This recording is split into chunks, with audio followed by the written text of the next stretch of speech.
और last day मैंने बोला था कि प्राइमरी oocyte में जो गोल्गी बॉडी जो होता है वो ग्रोथ फेज में क्या करता है, प्राइमरी oocyte जो होता है उसका गोल्गी बॉडी ग्रोथ फेज के दौरान क्या करता है, कुछ ग्रेन्यूल सिक्रीट करता है ना। तो ये रहे ग्रेन्यूल्स जो मैंने एरो देकर दिखाए है। और ये ग्रेन्यूल्स क्या करते हैं, अपने आप को ग्रोथ फेज के दौरान प्राइमरी oocyte के पेरिफेरल रीजियन में ऐसे अरेंज कर लेते हैं जैसे कि मैंने फिगर में दिखाया है वैसे। तो ठीक है, अब हम जो हमारा oogenesis का प्रोसेस है वो स्टार्ट करते हैं लास्ट डे के बाद से। ठीक है, लास्ट डे मैंने जो लेम्ब्रश क्रोमोसोम जो बोला था वो देखने में ऐसा है। देखो, नॉर्मल क्रोमोसोम थ्रेड लाइक रहता है और जो लेम्ब्रश जो क्रोमोसोम होता है उसमें थ्रेड लाइक क्रोमोसोम में कुछ कुछ जगहों पर loop loop like structure develop हो जाता है। ठीक है, ऐसा होता है लेम्ब्रश क्रोमोसोम। ठीक है, तो ये देखो, ये है टीएस ऑफ ओवरी और इस टीएस ऑफ ओवरी का ओवरी में सबसे जो देखो ओवरी के जस्ट अंदर आते ही जो एकदम आउटर जो सेल लाइनिंग जो है जिसको एरो देकर जर्मिनल इपिथेलियम लिखा हुआ है, उस जर्मिनल इपिथेलियम का कोई कोई सेल, मतलब उस जर्मिनल इपिथेलियम में से कुछ कुछ सेल लार्ज बन जाते हैं थोड़ा और बिहेव करते हैं प्रिमोडियल जर्म सेल की तरह। ठीक है, तो हमने लास्ट क्लास में oogenesis पढ़ा था और देखा था कि oogenesis में 3 फेजेस होते हैं ना, multiplication phase, then growth phase and maturation phase. तो multiplication phase and growth phase तो हमने लास्ट डे कवर कर लिया था। तो अगर किसी ने नहीं देखा है प्रीवियस वीडियो तो प्रीवियस वीडियो देख लेना तुम लोग। और आज हम थोड़ा इन दोनों फेजेस के बारे में जो पहले हमने पढ़ लिया है थोड़ा थोड़ा बात करके, थोड़ा क्विक रिविजन करके हम हमारे जो लास्ट एंड वेरी इंपॉर्टेंट जो फेज है मैच्योरेशन फेज उसमें चले जाएंगे। ठीक है, तो हमने देखा था कि क्या जो टीएस ऑफ ओवरी में जो जर्मिनल इपिथेलियम जो लेयर जो होता है, उस जर्मिनल इपिथेलियम लेयर के कुछ सेल थोड़ा बड़े बड़े हो जाते हैं, थोड़ा लार्ज शेप के हो जाते हैं और वो एक्ट करने लगते हैं प्रिमोडियल जर्म सेल की तरह। ठीक है, तो प्रिमोडियल जर्म सेल जो होता है वो मल्टीप्लिकेशन फेज में उसमें पहले एक माइटोटिक डिवीजन होता है, 2 डॉटर सेल्स का फॉर्मेशन होता है, फिर उन दोनों डॉटर सेल्स में एक और माइटोटिक डिवीजन होता है और उसके बाद वो 2 डॉटर सेल 4 डॉटर सेल्स का फॉर्मेशन करते हैं। तो अल्टीमेटली हमारे एक प्रिमोडियल जर्म सेल से 4 डॉटर सेल का फॉर्मेशन होता है आफ्टर माइटोसिस, है ना। और इन 4 सेल्स को हम टुगेदर, हमने क्या बोला था, इन 4 सेल्स को एक साथ हमने प्लूरल फॉर्म में ऊगोनिया बोला था, है ना। और सिंगुलर फॉर्म में हर एक सेल को हम ऊगोनियाम बोल सकते हैं। ठीक है, तो जैसे कि प्रिमोडियल जर्म सेल जो है जर्मिनल इपिथेलियम ऑफ ओवरी के, उनमें क्रोमोसोम नंबर याद रखना 2n प्रेजेंट रहेगा हमेशा। और सिंस माइटोटिक डिवीजन के बाद हमारे 4 oogoनियम प्रोड्यूस हो रहे, तो इसीलिए हमारे oogoनियम में भी क्रोमोसोम नंबर कितना रहेगा, 2n रहेगा। क्योंकि हमें पता है कि सिर्फ मियोसिस यानी रिडक्शन डिवीजन में ही क्रोमोसोम नंबर घटता है यानी रिड्यूस टू हाफ होता है। जैसे 2n अगर पेरेंट में हो गया तो डॉटर सेल में क्या हो जाएगा, n हो जाएगा। पर इन केस ऑफ माइटोसिस क्या होगा, अगर पेरेंट सेल में 2n क्रोमोसोम रहेगा तो डॉटर सेल में भी 2n क्रोमोसोम ही रहेगा। तो इसीलिए प्रिमोडियल जर्म सेल में भी 2n है और हमारा जो oogoनियम जो है, oogoनियम में भी 2n नंबर ऑफ क्रोमोसोम्स है। ठीक है, तो अभी उसके बाद हमने देखा था कि ग्रोथ फेज स्टार्ट हो जाएगा, है ना, मल्टीप्लिकेशन फेज के बाद। और हमारा oogoनियम क्या करेगा, हमारा oogoनियम ग्रोथ फेज में एंटर करेगा, है ना। हर एक oogoनियम अपने अपने ग्रोथ फेज में एंटर करेगा। हमने पिक्चर में सिर्फ एक ही oogoनियम को दिखाया है ना, वरना ये पिक्चर थोड़ा वो हो जाता, वो कंफ्यूजिंग हो जाता, है ना। तो हमने एक ही दिखाया है। तो oogoनियम ने क्या किया, जैसे ही oogoनियम ने अपने आप को ग्रोथ फेज में एंटर करवाया वैसे ही उसका साइज धीरे धीरे इंक्रीज होना स्टार्ट हो गया। ठीक है, तो उस फेज में, ग्रोथ फेज में हम oogoनियम को क्या बोलेंगे, प्राइमरी oocyte बोलेंगे। ठीक है। और प्राइमरी oocyte जो है उसमें क्या होगा, जैसे जैसे ग्रोथ फेज एडवांस होता जाएगा प्राइमरी oocyte में कुछ चेंजेस होते जाएंगे, जैसे कि हमारे प्राइमरी oocyte में जो माइटोकॉन्ड्रिया है उसका नंबर इंक्रीज होगा। फिर हमारा जो गोल्गी बॉडी है प्राइमरी oocyte का वो क्या करेगा, वो कॉर्टिकल ग्रेन्यूल्स का सिक्रीशन करेगा, है ना। और कॉर्टिकल ग्रेन्यूल्स अपने आप को प्राइमरी oocyte के पेरिफेरी में अरेंज कर लेंगे, है ना। फिर क्या होगा, फिर हमारा जो इस ग्रोथ फेज में हमारा जो प्राइमरी oocyte में जो क्रोमोसोम रहेगा, नॉर्मली तो क्रोमोसोम थ्रेड लाइक रहता है, पर इस स्टेज में ग्रोथ फेज में क्या होगा, हमारे प्राइमरी oocyte का जो क्रोमोसोम होगा वो थ्रेड लाइक होगा, पर उस थ्रेड लाइक क्रोमोसोम के बीच बीच में कुछ लूप लाइक स्ट्रक्चर, है ना, कुछ लूप लाइक स्ट्रक्चर डेवलप करेंगे, ठीक है। और जिन क्रोमोसोम्स में लूप लाइक स्ट्रक्चर रहते हैं उन क्रोमोसोम को हम लेम्ब्रश क्रोमोसोम भी बोलते हैं, ठीक है। फिर क्या होगा, हमारे प्राइमरी oocyte का जो क्रोमोसोमल डीएनए जो है वो क्या करेगा, वो डिफरेंट टाइप्स ऑफ आरएनए जैसे कि एमआरएनए, आरआरएनए, टीआरएनए, इन सब का सिंथेसिस करेगा। उसके बाद आरएनए क्या करेंगे, आरएनए से प्रोटीन का सिंथेसिस होगा, है ना।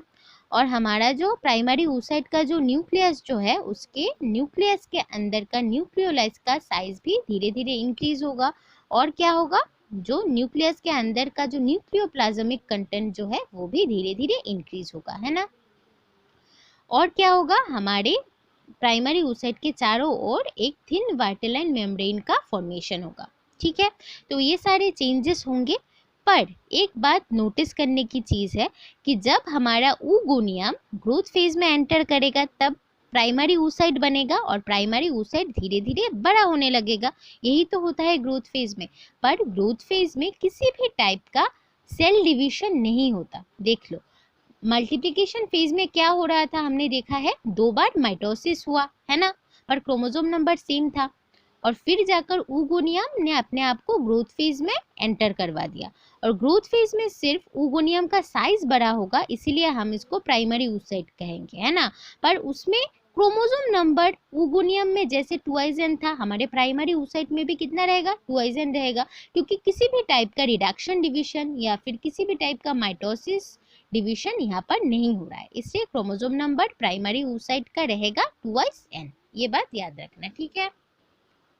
तो ये जो सारे प्रोसेस थे, इसके बाद क्या होगा, हमारा जो प्राइमरी जो oocyte है वो मैच्योरेशन फेज में एंटर करेगा, ठीक है। तो मैच्योरेशन फेज में एंटर करने के बाद हमारे प्राइमरी oocyte में 2 सक्सेसिव सेल डिविजन्स होंगे, ठीक है। First division is known as first maturation division and second division is known as second maturation division. तो फर्स्ट मैच्योरेशन डिवीजन जो है वो रिडक्शन डिवीजन होता है ना, उसमें क्रोमोसोम नंबर रिड्यूस हो जाता है to half. And second maturation division जो है वो सिंपल माइटोसिस है, और इसमें क्रोमोसोम नंबर पेरेंट सेल और डॉटर सेल में सेम रहता है, ठीक है। तो हमारे प्राइमरी oocyte में पहले क्या होगा, पहले हमारे प्राइमरी oocyte में फर्स्ट मैच्योरेशन डिवीजन जो कि है रिडक्शन डिवीजन वो होगा, है ना। तो हमारे प्राइमरी oocyte में कितना क्रोमोसोम नंबर था, 2n था। तो अभी हमारे प्राइमरी oocyte में क्या हुआ है, रिडक्शन डिवीजन हुआ है। रिडक्शन डिवीजन के बाद हमारे प्राइमरी oocyte ने क्या किया, 2 और डॉटर सेल को बनाया। तो ये जो 2 न्यू डॉटर सेल्स बने हैं इनमें chromosome number reduce to half हो जाएगा, क्योंकि हमारे प्राइमरी oocyte में रिडक्शन डिवीजन हुआ है, इसके बाद ही इन दोनों डॉटर सेल्स का फॉर्मेशन हुआ है ना। तो इन दोनों डॉटर सेल्स में क्रोमोसोम नंबर कितना रहेंगे, n, और दूसरे में भी n, ठीक है। फिर देखो हमारा जो ये पहला वाला जो प्राइमरी oocyte से जो ये 2 सेल्स बने हैं, इनमें से पहला वाला सेल थोड़ा बड़ा है और सेकंड वाला सेल थोड़ा छोटा है, ठीक है। ये क्यों हुआ, हमारा जब प्राइमरी oocyte में जब रिडक्शन डिवीजन हुआ तब क्रोमोसोम तो हाफ डिवाइड हो गए दोनों डॉटर सेल में, एक में n दूसरे में भी n, पर जो साइटोप्लाज्मिक कंटेंट जो था वो जो डिवाइड हुआ, हमारा साइटोप्लाज्म जो डिवाइड हुआ प्राइमरी oocyte का वो अनइक्वली डिवाइड हुआ, है ना। इसीलिए एक डॉटर सेल को ज़्यादा साइटोप्लाज्म मिल गया और दूसरे डॉटर सेल को कम साइटोप्लाज्म मिल गया। तो जिस डॉटर सेल को ज़्यादा साइटोप्लाज्म मिला है उस डॉटर सेल को हम बोलेंगे सेकेंडरी oocyte, ठीक है। और ये जो सेकेंडरी oocyte जो है ये फंक्शनल है, ठीक है, ये बात याद रखना।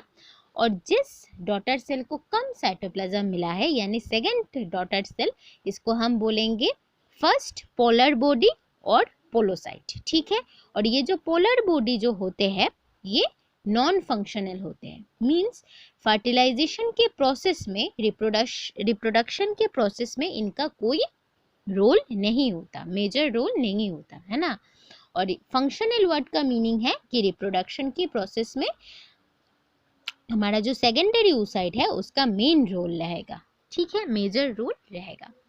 उसके बाद क्या होगा, उसके बाद हमारा जो सेकेंडरी oocyte जो है उसमें क्या होगा, उसमें सेकेंड मैच्योरेशन डिवीजन होगा। और सेकेंड मैच्योरेशन डिवीजन जो है वो हम सबको पता है क्या है, सिंपल माइटोसिस, ठीक है। तो सेकेंडरी oocyte में जब सेकेंड मैच्योरेशन डिवीजन यानी माइटोटिक डिवीजन जब होगा तब 2 डॉटर सेल्स का जेनरेशन होगा, है ना। और इन दोनों डॉटर सेल्स में कितने क्रोमोसोम रहेंगे, n नंबर ऑफ क्रोमोसोम रहेंगे। क्यों, क्योंकि हमारे सेकेंडरी oocyte में कितना क्रोमोसोम था, n नंबर ऑफ क्रोमोसोम था। और अभी क्या हो रहा है सेकेंडरी oocyte में, माइटोसिस हो रहा है। और माइटोसिस के बाद क्रोमोसोम नंबर डॉटर सेल्स में रिड्यूस नहीं होते, इक्वल अमाउंट ऑफ क्रोमोसोम ही रहते हैं, जैसे कि पेरेंट सेल यानी सेकेंडरी oocyte में प्रेजेंट था, ठीक है।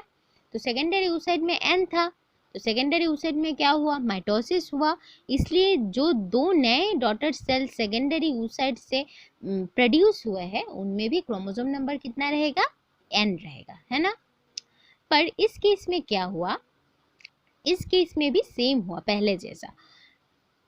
हमारा सेकेंडरी oocyte ने जब माइटोसिस किया तब हमारा जो क्रोमोसोम है वो तो इक्वली डिवाइड हो गया, है ना, दोनों डॉटर सेल को n क्रोमोसोम मिल गया। पर जो साइटोप्लाज्म जो है, साइटोप्लाज्म का अनइक्वल डिवीजन हुआ, इसीलिए एक डॉटर सेल को ज़्यादा साइटोप्लाज्म मिल गया, वो ज़्यादा बड़ा हो गया, और दूसरे डॉटर सेल को कम साइटोप्लाज्म मिला, इसलिए वो साइज में छोटा रह गया। तो जो बड़ा जो डॉटर सेल जो है, जो सेकेंडरी oocyte से बड़ा डॉटर सेल जो बना है जिसमें ज़्यादा साइटोप्लाज्म है एंड हैप्लॉइड यानी n नंबर ऑफ क्रोमोसोम है, उसको हम क्या बोलेंगे, उसको हम फंक्शनल ओवम बोलेंगे, ठीक है।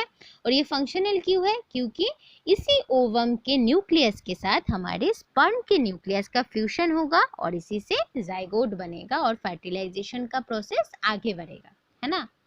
और सेकेंडरी oocyte से प्रोड्यूस होने वाला जो दूसरा डॉटर सेल है जिसका साइज बहुत छोटा है उसको हम क्या बोलेंगे, उसको हम पोलर बॉडी बोलेंगे, ठीक है।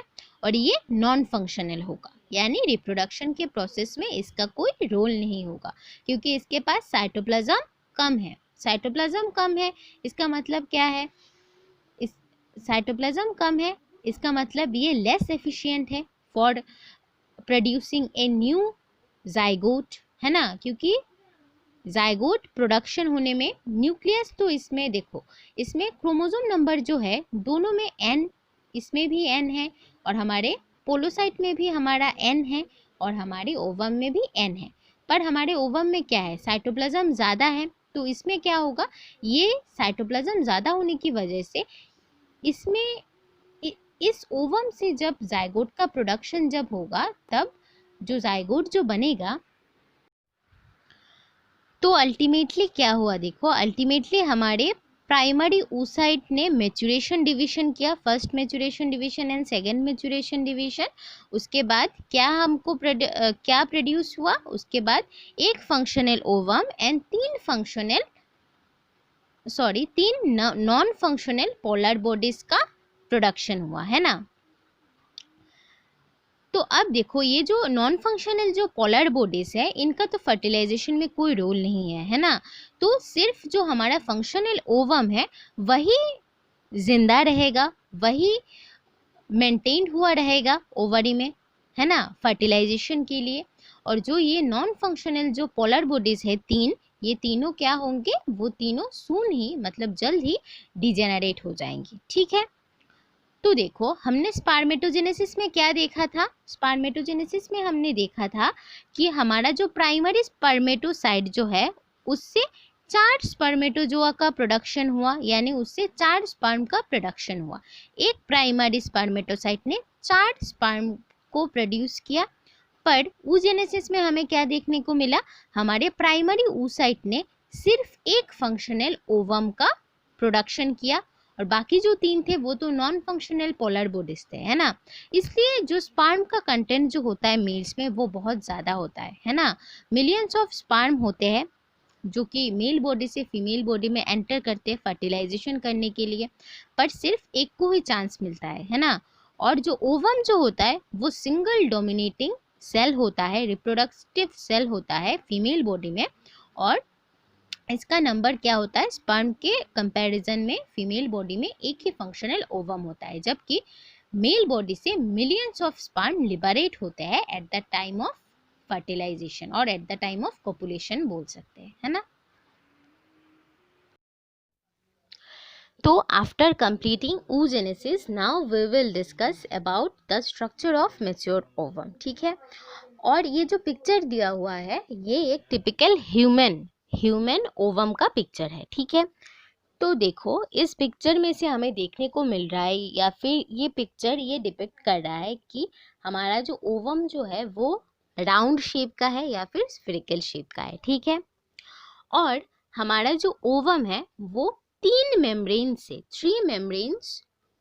से सराउंड किया हुआ रहता है। ठीक है, तो जो इनर मोस्ट मेम्ब्रेन जो है ओवम का, जो सबसे अंदर प्रेजेंट है हमारे ओवम के, उस मेम्ब्रेन को हम बोलते हैं एग प्लाज्मा मेम्ब्रेन और वाइटेलाइन मेम्ब्रेन। ठीक है, तो ये जो वाइटेलाइन मेम्ब्रेन जो होता है उसको ओवम खुद ब खुद सिक्रीट करता है। ठीक है, the vitelline membrane, or you can say the innermost vitelline membrane of the ovum is secreted by the ovum itself। मतलब ओवम खुद ही इस vitelline membrane को बनाता है या फिर इस vitelline membrane का सिक्रीशन करता है अपने अराउंड। ठीक है, इसीलिए इस vitelline membrane को हम प्राइमरी मेम्ब्रेन बोलते हैं। ठीक है, हमने फर्स्ट ईयर में पढ़ा था कि जो सेल्स खुद ब खुद अपने अराउंड मेम्ब्रेन का सिक्रीशन करते हैं उस मेम्ब्रेन को हम प्राइमरी मेम्ब्रेन बोलते हैं। ठीक है, क्योंकि सेल खुद अपने अराउंड उन मेम्ब्रेन्स का सिक्रीशन करते हैं, that is why those type of membrane are known as primary membrane. ठीक है, तो ओवम के अराउंड जो वाइटेलाइन मेम्ब्रेन है, सिंस ओवम खुद उस मेम्ब्रेन का सिक्रीशन कर रहा है, उस मेम्ब्रेन को बना रहा है, इसलिए हम इस वाइटेलाइन मेम्ब्रेन को भी प्राइमरी मेम्ब्रेन बोल सकते हैं, है ना, क्योंकि सेल खुद अपने अराउंड इस मेम्ब्रेन को बना रहा है ना। फिर ठीक वाइटेलाइन मेम्ब्रेन के बाद एक दूसरा मेम्ब्रेन प्रेजेंट रहेगा जिसको हम बोलेंगे जोना पेलुसिडा। ठीक है, अभी ये मेम्ब्रेन का सिक्रीशन कौन करता है या फिर जोना पेलुसिडा मेम्ब्रेन को कौन बनाता है, एग के अराउंड या फिर ओवम के अराउंड, है ना। तो ये जो जोना पेलुसिडा जो है उस मेम्ब्रेन को सीक्रेट करता है या फिर उस मेम्ब्रेन को बनाता है फॉलिकुलर सेल्स। ठीक है, फॉलिकुलर सेल्स क्या करते हैं, इस जोना पेलुसिडा मेम्ब्रेन को बनाते हैं। ठीक है, और हमारा जो वाइटेलाइन मेम्ब्रेन ऑफ ओवम है और हमारा जो जोना पेलुसिडा है, इस दोनों मेम्ब्रेन के बीच में आपको एक गैप दिखाई दे रहा है, उस गैप को हम बोलते हैं पेरीवाइटेलाइन स्पेस। ठीक है, उसको हम बोलते हैं पेरीवाइटेलाइन स्पेस। ठीक है, अभी हमें जो थर्ड लेयर जो ओवम में देखने को मिलेगा, जो फ्लावर लाइक दिया हुआ है, फ्लावर लाइक, उस लेयर को हम बोलते हैं कोरोना रेडिएटा। ओके, एंड ये कोरोना रेडिएटा जो है लेयर या फिर membrane, corona radiata membrane is made up of follicular cells. Okay, corona radiata जो मेम्ब्रेन है वो फॉलिकुलर सेल्स का बना हुआ होता है, और इसी कोरोना रेडिएटा के जो फॉलिकुलर सेल्स है, यही फॉलिकुलर सेल्स हमारे जो जोना पेलुसिडा जो होता है, जोना पेलुसिडा लेयर जो हमने थोड़ी देर पहले पढ़ा था कि जोना पेलुसिडा का सीक्रेशन या फिर प्रोडक्शन कौन कर रहा होता है, फॉलिकुलर सेल्स। तो कोरोना रेडिएटा भी फॉलिकुलर सेल से बना हुआ होता है और कोरोना रेडिएटा की फॉलिकुलर सेल्स ही हमारे जोना पेलुसिडा का सीक्रेशन या फिर प्रोडक्शन कर रहा होता है, ठीक है। तो कोरोना रेडिएटा जो हमारा लेयर है या फिर मेम्ब्रेन है वो फॉलिकुलर सेल्स का बना हुआ होता है, ठीक है। और देखो कोरोना रेडिएटा के ये जो फॉलिकुलर सेल्स है, अगर आप इनको देखेंगे तो आपको दिखने को मिलेगा कि इन सेल्स को अगर हम देखेंगे तो क्या लग रहा है कि ये अंदर से बाहर की तरफ रेडिएट कर रहे हैं, मतलब अंदर से बाहर की तरफ उभर कर आ रहे हैं सामने, है ना। तो इसीलिए इस लेयर को हम कोरोना रेडिएटा बोलते हैं, क्योंकि इस लेयर में जो फॉलिकुलर सेल्स है वो क्या हो रहे हैं, वो अंदर से बाहर की ओर आउटवर्ड रेडिएट करके आ रहे हैं, मतलब अंदर से बाहर की ओर उभर कर आ रहे हैं। देखने को मिल रहा है ना ये फ्लावर लाइक स्ट्रक्चर्स जो है ये सेल्स, ठीक है। फिर ये हो गया हमारा एक का 3 लेयर्स, ठीक है। जो अंदर वाला इनर मोस्ट जो है ओवम का लेयर, उसको हमने क्या बोला है, एग प्लाज्मा मेम्ब्रेन या फिर वाइटेलाइन मेम्ब्रेन है ना। और इसको हम प्राइमरी मेम्ब्रेन भी बोल सकते हैं, क्योंकि ओवम इटसेल्फ, ओवम खुद ब खुद इस मेम्ब्रेन को बना रहा होता है ना। फिर हमारा जो वाइटेलाइन मेम्ब्रेन के बाहर जोना पेलुसिडा प्रेजेंट रहता है। जोना पेलुसिडा मेम्ब्रेन को कौन बनाता है, हमारा follicular cells of corona radiata हमारे जोना पेलुसिडा को बनाता है ना। और इस जोना पेलुसिडा को हम सेकेंडरी मेम्ब्रेन बोलते हैं, क्योंकि ये हमारा जो प्राइमरी मेम्ब्रेन है वाइटेलाइन मेम्ब्रेन उसके बाद लोकेटेड है ना।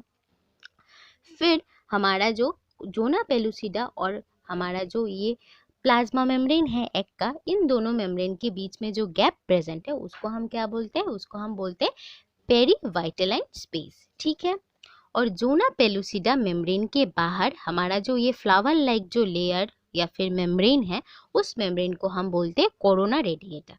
And this corona radiata membrane is made up of the follicular cells itself, ठीक है। ये फॉलिकुलर सेल्स का बना हुआ होता है ये कोरोना रेडिएटा लेयर, ठीक है।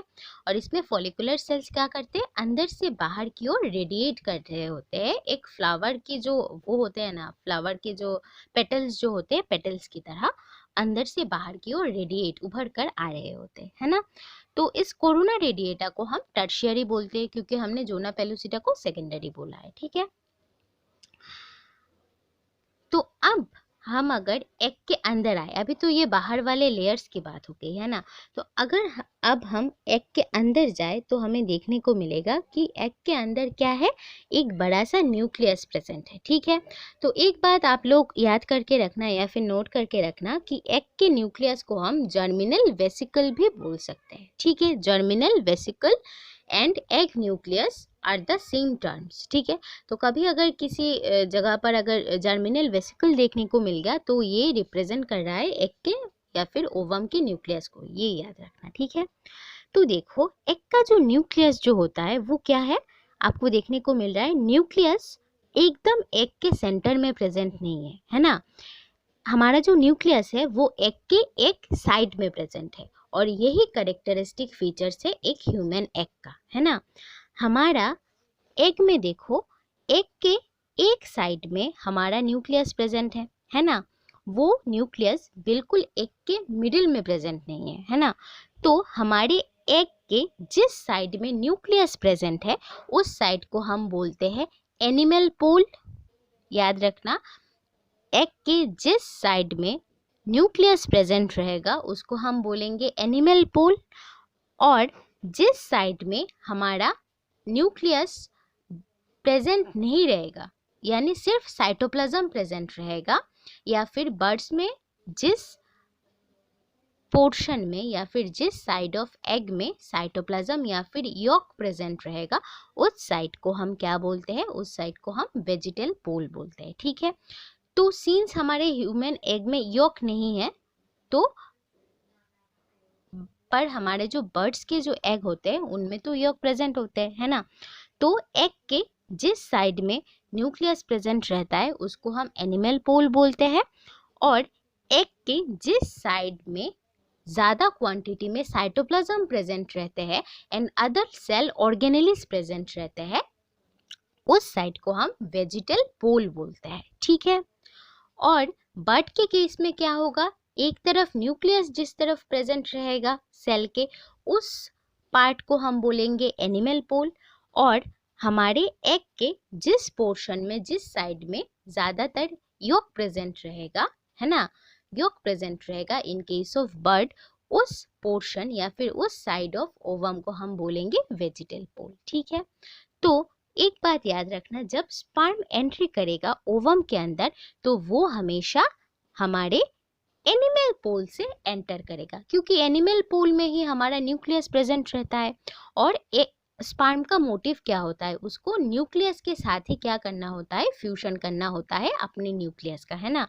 तो जब भी कभी स्पर्म एंटर करेगा, इन केस ऑफ एग्स, आप ह्यूमन एग के बारे में भी बोल सकते हो या फिर आप बर्ड्स के एग के बारे में भी बोल सकते हो, है ना।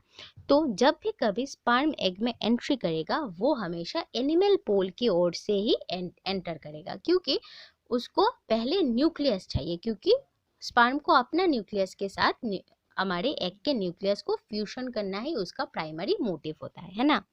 तो ये हो गया हमारा न्यूक्लियस का पोजीशन, जिस साइड ऑफ ओवम में न्यूक्लियस प्रेजेंट रहता है, ओवम के जिस साइड में न्यूक्लियस प्रेजेंट रहता है उसको हम एनिमल पोल बोलते हैं। और ठीक एनिमल पोल का जो ऑपोजिट साइड होता है, जिस साइड में ज़्यादा क्वांटिटी में साइटोप्लाज्म प्रेजेंट रहता है, उस पोल को हम वेजिटल पोल बोल रहते हैं, ठीक है। और हमारे जो इस एग में जो हमें देखने को मिलता है कि दो पोल्स होते हैं, देखो, एक तो हो गया जिस साइड में न्यूक्लियस प्रेजेंट है उसको एनिमल पोल बोल रहे हैं, और एनिमल पोल का ठीक ऑपोजिट साइड जो होता है, जिस साइड में ज़्यादा क्वांटिटी में साइटोप्लाज्म प्रेजेंट रहता है, उस साइड को हम वेजिटल पोल बोल रहे हैं, है ना। तो ये क्या हो गया, ये डाइपोल की तरह हो गया जो हमने फिजिक्स एंड केमिस्ट्री में जो पढ़ा है। तो इसी वजह से हम जो एग जो होता है उसको हम पोलर बोलते हैं, क्योंकि उसमें दो पोल्स होते हैं, एक हो गया एनिमल पोल जिसमें न्यूक्लियस प्रेजेंट है, और एक हो गया एनिमल पोल का ऑपोजिट वाला साइड जिसमें ज़्यादा साइटोप्लाज्म प्रेजेंट है, और उस पोल को हम वेजिटल पोल बोलते हैं, ठीक है। तो this condition of ovum is known as polarity of the ovum, ठीक है। इसीलिए हम ओवम को पोलर बोलते हैं, क्योंकि उसमें दो पोल होता है, ठीक है। अभी देखो न्यूक्लियस के सराउंड में हमें जो ये डॉट डॉट डॉट डॉट दिखाया गया है, ये है साइटोप्लाज्म, ठीक है। तो ये जो साइटोप्लाज्म जो है ये भी दो भाग में बटा हुआ है, ठीक है। तो जो साइटोप्लाज्म हमारे एक के एकदम पेरिफेरी में अरेंज हुआ रहता है, मतलब एक के पेरिफेरी में जो साइटोप्लाज्म प्रेजेंट रहता है उसको हम एक्टोप्लाज्म बोलते हैं, है ना।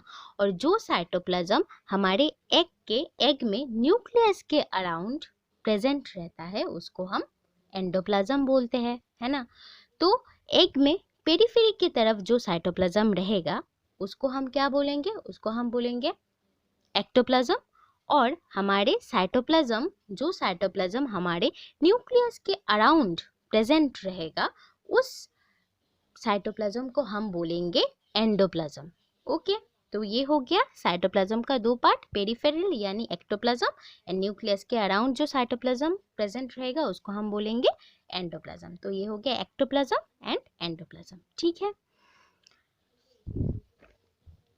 तो ये रहा हमारे पूरे मतलब ह्यूमन एक जो मैच्योर ओवम जो है उसका स्ट्रक्चर, जिसमें 3 लेयर्स होते हैं, vitelline membrane, then zona pellucida, then corona radiata.